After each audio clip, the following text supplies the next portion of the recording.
প্রিয় গাইস, আসসালামু আলাইকুম। আমরা চলে আসলাম এক আপুর কাছে। সেখানে থ্রি পিস, গজ কাপড়, সেলোয়ার, যাবতীয় সম্পূর্ণ উন্নত মানের কাপড় তৈরি করতে পারে। আমরা দেখে অবাক হয়ে গেছিলাম যে কিভাবে সে সম্ভব এতটুকু কাপড়গুলো সুন্দরভাবে করে।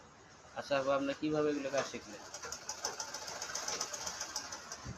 আমি শিখছি স্কুলে স্কুলের ক্লাসের পাশাপাশি এই কাজ মানে ট্রেনিং।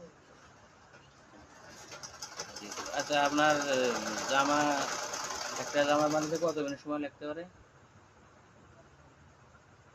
সেলোয়ার বানাইতে 10 থেকে 15 মিনিট। 10 থেকে 15 মিনিট। জামা? জামা একটু বেশি লাগে। আচ্ছা গাইস, যদি আমাদের পছন্দ